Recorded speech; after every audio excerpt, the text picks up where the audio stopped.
We also have... This is your local forecast. Weather information you can plan on, only on the Weather Channel.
This is a special edition of WeatherScope, comprehensive severe weather coverage from the Weather Channel.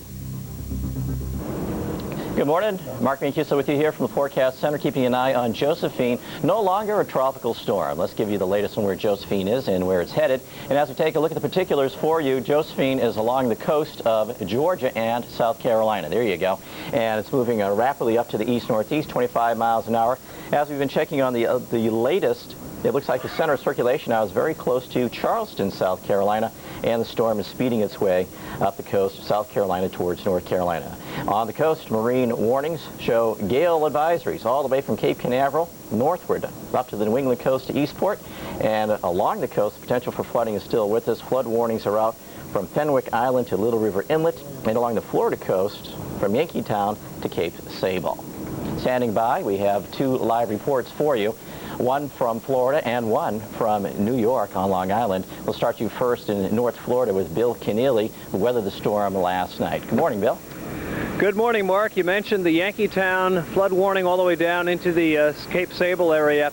We've had reports this morning down as far as Tampa, Mark, of a 6-foot storm surge. So I'm sure it's going to be pretty significant information coming into us the next few hours. I want to show you some of the pictures we shot last night. This was in the dark. This was as the tide was coming in. Now remember, the video was shot about 9 o'clock last night, and the high tide in the area was at midnight. And Mark, this is about 15 miles southwest of where we are now. We are in Cross City in the heart of Dixie County. This video was shot down in Horseshoe Beach, and at that time the wind was coming in from the southwest. That is a very shallow bay, the Appalachia Bay, as you well know. That area is very exposed, and the tide came in real quickly. And they're saying now that the tide, the highest tide, was rivaling that of the superstorm back in March of 1993. Expectations are that the tide could have been as high as 8 to 10 feet in parts of Dixie County and also in nearby Taylor County, Mark. And the reports are not very optimistic. Quite a bit of damage reported in the towns of Steinhatchee and also Deacle Beach, and that is adjacent to us up the coast in nearby Taylor County. Okay, Bill, you mentioned that you're about 15 miles inland. And how far inland did that storm surge penetrate? Any estimations on that? Mark, that area is really, really flat down there. It's all wooded to the coast, but that water came in last night at least 1.5 miles, they're saying. That was at 9 o'clock. I'm sure it came in a little further after that. Now, back in the storm in 1993, the water came in 2.5 miles. There is a water tower down there at Horseshoe Beach, and that water tower is way inland, and they said the water came in that far. They put up barricades last night, Mark, about a mile or so inland, and then the water came through that.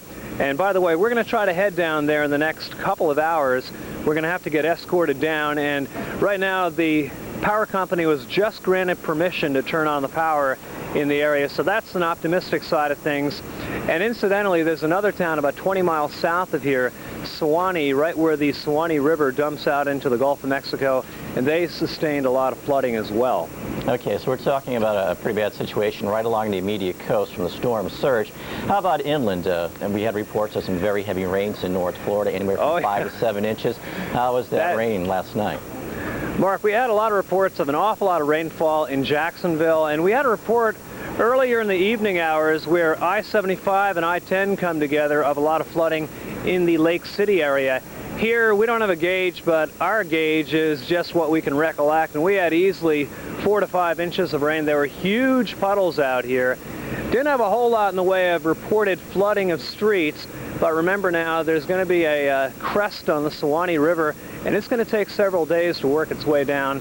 Power outages, still some sporadic outages here in Dixie County, but right in the town of Cross City, we're actually in good shape.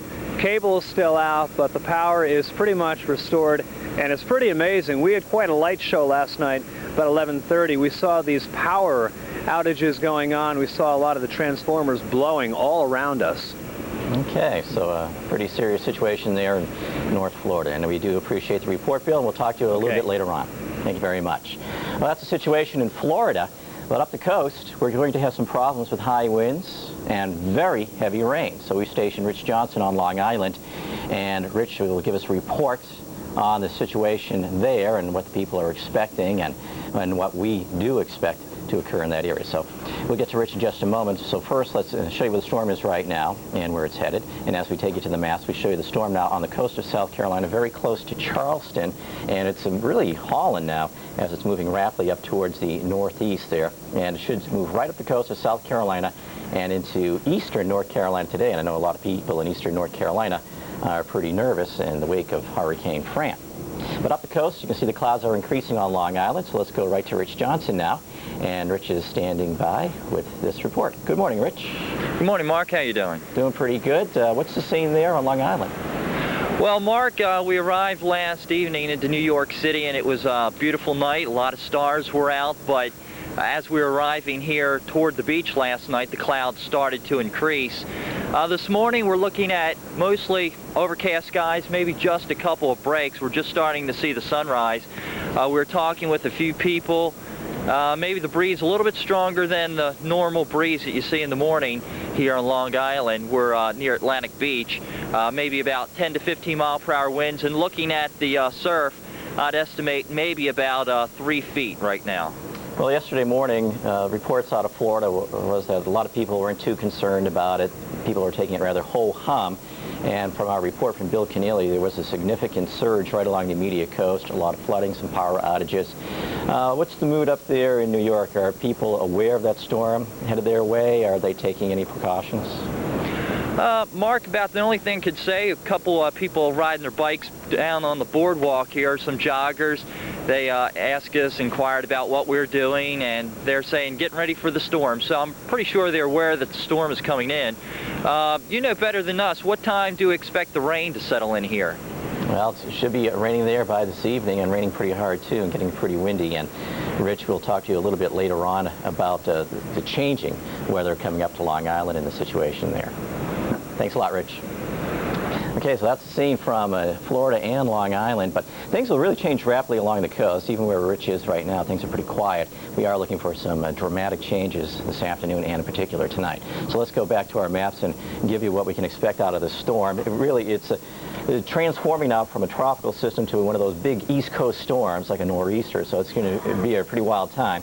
But with our tropical system moving its way up through the coast of South and North Carolina, there's considerable wind shear, and in the wake of the storm, still some pretty strong flow across Florida. Tornado watches have been issued by the Storms Prediction Center out of Kansas City.